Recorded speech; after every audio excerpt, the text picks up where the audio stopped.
Hello everyone. जैसे मैंने अभी कुछ दिनों पहले एक उर्दू में शॉर्ट वीडियो बनाई थी कोविड की वैक्सीन के बारे में कि मैंने और मेरी वाइफ ने 2 डोजेस वैक्सीन के लगा लिए और अब हम लोग दोनों डोजेस कंप्लीट करके हमारा कोविड के वैक्सीन का एक साइकिल ख़त्म हो गया है। तो इस बारे में आज थोड़ी सी डिटेल में आपको बताना चाह रहा था कि कोविड की वैक्सीन या वैक्सीन होती क्या है, क्योंकि अब पाकिस्तान में भी और दुनिया के बहुत सारे ममालिक में जहाँ पे उर्दू हिंदी बोली जाती है वहाँ पे अभी वैक्सीन लग रही हैं लोगों को। तो आई होप कि ये वीडियो आपको थोड़ी सी इन्फॉर्मेशन देगी इस बारे में। Let's start. Welcome to quality food safety 101। कोविड-19 की वैक्सीन के बारे में आज बात करते हैं। ओके, सो कोविड की वैक्सीन के बारे में समझने से पहले हम वैक्सीन को इन जनरल ज़रा एक बार देख लेते हैं, वो वैक्सीन होती क्या है। और वैक्सीन को समझने के लिए सबसे ज़्यादा इम्पोर्टेंट चीज़ जो जाननी है वो है कि हमारा अपने जिस्म का एक इम्यून सिस्टम है, दिफाई निज़ाम है, उसके बारे में बात करते हैं क्विकली। हमारा इम्यून सिस्टम बहुत ही ज़्यादा अमेजिंग है। वो एक वक्त में हज़ारों बीमारियों से लड़ सकता है और एक तरह से एक जादुई ताकत है इसके अंदर। जब भी कोई बैक्टीरिया, वायरस या कोई भी इन्वेडर हमारे जिस्म में एंटर होता है तो हमारा जिस्म का इम्यून सिस्टम उसको एक इन्वेडर के तौर पे, एक एलियन के तौर पे देखता है और उसके खिलाफ एक अटैक लॉन्च करता है, उसको डिस्ट्रॉय करता है और उसकी मेमोरी, उसकी याददाश्त जिस्म में स्टोर कर लेता है एंटीबॉडीज की शक्ल में। अब कभी भी सेकंड टाइम ये सेम इन्वेडर एंटर होगा तो हमारे जिस्म के पास इम्यून रिस्पॉन्स पहले से मौजूद होगा, एक डिफाइन निज़ाम पहले से मौजूद होगा और उसकी वजह से बहुत जल्दी इस इन्फेक्शन से निजात हासिल हो जाएगी, उसको डिस्ट्रॉय कर देगा हमारा जिस्म और हमें बीमारी नहीं होगी। ये एक नेचुरल इम्यूनिटी का तरीक़ेकार है जो हमारे अंदर मौजूद है। वैक्सीन्स भी यही काम करती हैं, लेकिन इसमें एक इम्पॉर्टेंट चीज़ डिफरेंट है, वो ये कि वैक्सीन में बीमारी नहीं होती। जो कुछ हमारा इम्यून सिस्टम सीखता है एक बीमारी के नतीजे में, वो वैक्सीन उसको वही कुछ सिखाती है लेकिन बीमारी के बगैर। तो ये वैक्सीन का काम है। दुनिया में पहली वैक्सीन जो है वो बहुत पहले एक एडवर्ड जेनर नामी एक साइंसदान ने यूज़ की थी स्मॉल पॉक्स के अगेंस्ट में। उसकी एक बहुत साइंटिफिक लंबी डिटेल है, लेकिन चलें अभी हम उसको अवॉइड करके आगे बढ़ते हैं और ये देखें कि वैक्सीन दुनिया में कितनी इम्पोर्टेंट है। सबसे बड़ा जो वैक्सीन का बेनिफिट है वो आप पोलियो की शक्ल में देख सकते हैं कि पोलियो वायरस दुनिया में एक एपिडेमिक की तरीके से फैला हुआ था और अब आजकल सिर्फ 2 ममालिक में पोलियो वायरस मौजूद है और इसके बारे में आपने टीवी पे बहुत एडवर्टीजमेंट भी देखी होंगी। एक हमारा मुल्क है पाकिस्तान और एक अफगानिस्तान, इन 2 जगहों पे सिर्फ पोलियो वायरस मौजूद है और हमें ऑब्वियसली पोलियो वैक्सीन की कैंपेन को सपोर्ट करके इसको हमारे अपने मुल्क से ख़त्म करना है। और ये एक बहुत अच्छी सक्सेस स्टोरी है वैक्सीन की कि किस तरीके से वैक्सीन एक ऐसी बीमारी जिसका कोई इलाज नहीं है और किसी को अगर हो जाए तो ज़िंदगी भर के लिए अपाहिज हो जाएगा, उस बीमारी को ख़त्म कर दिया क्या नाम है, वैक्सीनेशन से। तो अब आते हैं हम कोविड वैक्सीन की तरफ। अच्छा, ये 2020 और 2019 का आखिरी टाइम पूरी दुनिया के लिए बहुत ही डिज़ास्टर साबित हुआ। कितने ही लोग ऐसे हैं जिनको मैं पर्सनली जानता हूँ जिन्होंने अपने जानने वाले करीबी रिश्तेदार, दोस्त खो दिए इस बीमारी से या बहुत सीवियरली बीमार हुए और उनकी ज़िंदगी ऑल्टर हो गई। इकोनॉमिकली पैसे के हिसाब से पूरी दुनिया में बर्बादी हुई। अभी जब हम ये वीडियो रिकॉर्ड कर रहे हैं तो तकरीबन 100 मिलियन से ज़्यादा केसेस कोविड के हो चुके हैं दुनिया में और तकरीबन 2.3 मिलियन से करीब लोग इससे मर चुके हैं। तो ये बीमारी छोटी बीमारी नहीं है, इसने पूरी दुनिया को बदल दिया। आजकल जो भी हम लोग, जितने भी लोग जिंदा हैं, हम में से किसी ने भी शायद इतनी ख़तरनाक बीमारी जिसने इसने पूरी दुनिया को अपने लपेट में लिया हो कभी नहीं देखी होगी। और लास्ट ईयर जब भी हम कभी इस बारे में बात करते थे तो हर कोई कहता था कि इस बीमारी से वैक्सीन ही हमें बचा सकती है या कोई जादुई दवा आ जाए वो हमें बचा सकती है। तो जब वैक्सीन इसकी लॉन्च हुई थी तो हम सबको खुश होना चाहिए था, लेकिन ऑब्वियसली उसके साथ साथ आपको पता है कि हर कोई अलग तरह से सोचता है और मैंने भी ये सोचा कि इतनी जल्दी कैसे आ गई, क्योंकि नॉर्मली अगर कोई वैक्सीन बनती है तो उसको टाइम लगता है बनने में। 2-4 साल का एक अरसा होता है जिसमें वैक्सीन बनती है, लेकिन ये वैक्सीन बहुत जल्दी बन गई। तो उसकी वजह से लोगों को डाउट्स भी थे, सवालात भी थे, मुझे भी थे। मैं एक माइक्रोबायोलॉजिस्ट हूँ और मैंने अपनी रिसर्च करी और फिर मैं इस पर कन्विंस हुआ कि वैक्सीन लेनी चाहिए, और मैंने और मेरी वाइफ ने वैक्सीन ली है और हम दोनों की दोनों डोजेस जैसे मैंने बताया हो गई हैं, और अल्हम्दुलिल्लाह हमें कोई साइड इफेक्ट्स ऐसा नहीं हुए। पहली वैक्सीन के बाद माइनर साइड इफेक्ट्स मेरी वाइफ को हुए थे, फीवर, थोड़ा फटीक, जिसम में दर्द, 1-2 दिन में वो भी सही हो गया था, और सेकेंड डोज के बाद तो वो भी नहीं हुआ। तो इस वैक्सीन में ऐसी क्या खास बात है, इतनी जल्दी कैसे ये बन गई?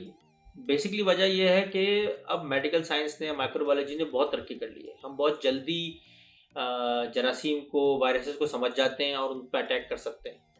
अब हम प्रोटीन उनसे निकाल के उनकी स्टडी कर सकते हैं, उनके जेनेटिक मटेरियल की स्टडी कर सकते हैं और उससे वैक्सीन जल्दी बना सकते हैं। तो एक तो ये वजह हुई, और दूसरा ऑब्वियसली ये इतनी बड़ी बीमारी थी कि पूरी दुनिया की रिसोर्सेज इस पर लगी हुई थी। सारी दुनिया के साइंसदान कोशिश कर रहे थे अनथक के भाई इसके खिलाफ कोई ना कोई तरीका निकाला जाए इसको कंट्रोल करने का। तो ऑब्वियसली जब इतने लोगों ने मिलके, इतने अक्लमंद साइंसदानों ने मिलके इस पर काम किया तो सक्सेस जल्दी हो गई उनकी। तो ये तो वजह हो गई कि ये वैक्सीन इतनी जल्दी कैसे आ गई। अच्छा, क्विकली मैं ये बता दूं कि वैक्सीन काम कैसे करती है। जनरली 3 से 4 तरह की वैक्सीन होती हैं। एक तो ये होती है कि जिसमें वो बैक्टीरिया या वायरस होगा लेकिन उसकी बीमारी करने की सलाहियत को रोक दिया गया होगा। इसको कहते हैं इनएक्टिवेटेड जर्म वैक्सीन। मतलब बैक्टीरिया वायरस है लेकिन वो एक्टिवेट नहीं हो सकता, वो बीमारी नहीं करेगा। कोविड के लिए ज़्यादातर वैक्सीन अभी जो अवेलेबल है वो ये वाली है कि इसका वायरस उसके अंदर है लेकिन इनएक्टिवेटेड है, उससे किसी को कोविड नहीं होगा और उससे इम्यूनिटी लोगों को पैदा मिलेगी उससे, यानी कि डिफाइन निज़ाम उनका एक्टिवेट हो जाएगा। दूसरा होता है कि वीक वायरस या जर्म होगा जिसमें थोड़ा बहुत इन्फेक्शन होगा लेकिन ज़्यादा सिवियर नहीं होगा और लोग उससे बच जाएंगे और आगे के लिए उनका डिफाइन निज़ाम स्ट्रांग हो जाएगा, इम्यूनिटी स्ट्रांग हो जाएगी। तीसरी तरह की जो वैक्सीन होती है उसके अंदर बैक्टीरिया या वायरस का जेनेटिक मटेरियल होता है जो कि उनका डीएनए या आरएनए होता है, वो होता है। ये सब थोड़ी सी साइंटिफिक टर्मिनोलॉजीज हैं, लेकिन उससे क्या होता है कि वो जब जेनेटिक मटेरियल बॉडी में जाता है तो उसके खिलाफ एक इम्यून रिस्पॉन्स बनता है और उससे दिफाई निज़ाम हमारा एक्टिवेट हो जाता है। और आखिरी चीज़ जो फोर्थ तरह की जो वैक्सीन है वो ये है कि हर बैक्टीरिया या वायरस के स्ट्रक्चर के ऊपर, बॉडी के ऊपर कुछ प्रोटीन्स होते हैं, उनको अलग करके वो वैक्सीन के ज़रिए हमारी बॉडी में डाले जाते हैं और उसके खिलाफ एक रिएक्शन बनता है। तो ये 4 तरह के बेसिक निज़ाम है वैक्सीन के लिए। इस वक्त जो वैक्सीन अवेलेबल है ज़्यादातर दुनिया में वो इनएक्टिवेटेड कोविड-19 वायरस की वैक्सीन है और ये काफ़ी सेफ़ है।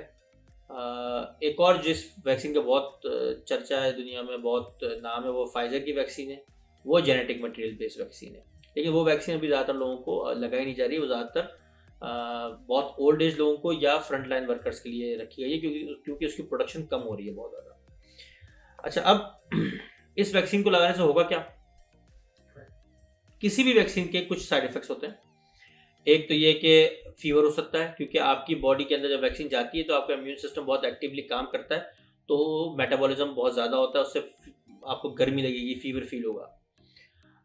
और अगर थोड़ा बहुत इन्फेक्शन होता है जो कि नेचुरल है, उससे भी फीवर होता है। तो ये दोनों चीज़ें सही हैं। अब जैसे आप कोई भी वैक्सीन जब हम बच्चों को लगाते हैं जब वो छोटे होते हैं तो उनको फीवर हो जाता है, तो ये नेचुरल चीज़ है वैक्सीन के साथ। आप घर की ख़वातीन को तो ये बात बहुत अच्छी तरह से याद होगी। और जैसे जैसे एज बढ़ती रहती है तो वो फीवर होना कम हो जाता है।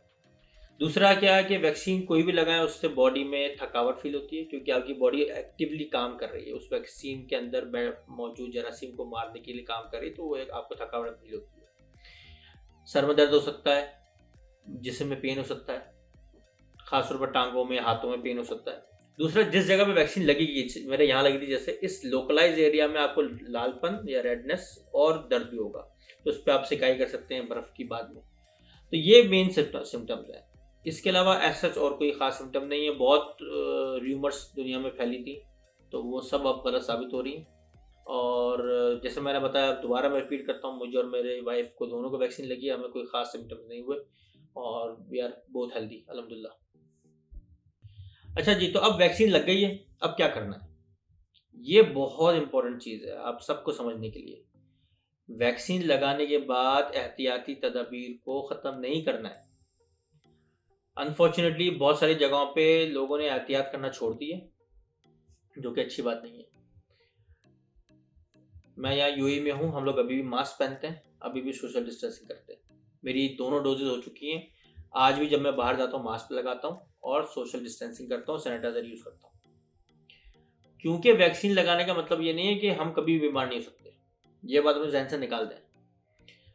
वैक्सीन का मतलब ये है कि आपकी बॉडी में एक इम्यूनिटी, एक डिफाइन निज़ाम पैदा हो गया है, लेकिन इसका मतलब ये नहीं कि कभी बीमारी नहीं हो सकती। बीमारी अभी भी हो सकती है, लेकिन हाँ, उसकी ताकत कम होगी।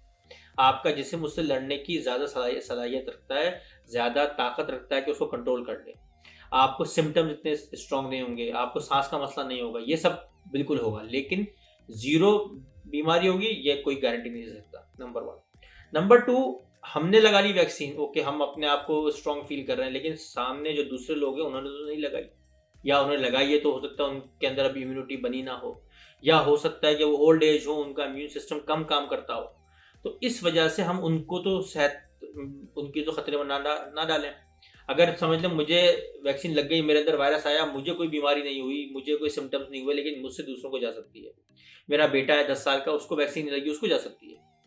तो इसलिए वैक्सीन लगाने के बाद दो बातों का ख्याल करें, एहतियाती तदाबीर फिर भी करें वैक्सीन होने के बाद भी। और दूसरा ये कि वैक्सीन लगाने के बाद भी आपको बीमारी हो सकती है, तो ये ना सोचें कि जी ओहो अब तो मतलब हम सुपरमैन बन गए। सही है जी। तो जी ये इन्फॉर्मेशन है वैक्सीन के बारे में, कोविड की। मैं आप सब से ये दरख्वास्त करूँगा कि आप लोग अपनी दिल की तसल्ली करें। इन्फॉर्मेशन इंटरनेट पे बहुत मौजूद है, आप उसको रीड करें। अगर मेरी वीडियो आपको हेल्प करती है तो प्लीज़ और लोगों को फॉरवर्ड करें। चैनल को सब्सक्राइब करें, क्वालिटी फूड सेफ्टी 101। एक चीज़ का ख्याल करें कि ये वैक्सीन अच्छी है, आप लगाएंगे तो आपको कोई प्रॉब्लम नहीं है, इसमें कोई साइड इफ़ेक्ट्स नहीं है मेजर। लेकिन हाँ, ये ज़रूर है कि उस जगह से लगाएं जो ऑथेंटिक जगह हो, किसी गवर्नमेंट इदारे से जहाँ पे आपको पता हो कि ये लोग सही वैक्सीन लगा रहे हैं, सही तरीके से लगाएंगे, वहाँ से लगवाएं। इसमें बहुत इंपॉर्टेंट चीज़ वैक्सीन में ये है कि इसका टेम्परेचर मेंटेन होना चाहिए। तो हर हॉस्पिटल या हर क्लिनिक ये काम नहीं कर सकता है। तो ये ज़रूरी है कि आप ऑफिशियल जगहों से आके लगवाएं। वो ऑफ कोर्स लगाने के बाद आपको कार्ड देंगे या कोई पेपर देंगे, इस पे लिखा होगा कि आपकी पहली डोज लग गई है, फिर सेकंड डोज आपकी होगी 20 नहीं 21 या 28 दिन के बाद। तो उसका ख्याल करें और उसके बाद आप होपफुली और हेल्दी फील करेंगे। Thank you very much. Subscribe to the channel और अगली बार फिर बात करते हैं।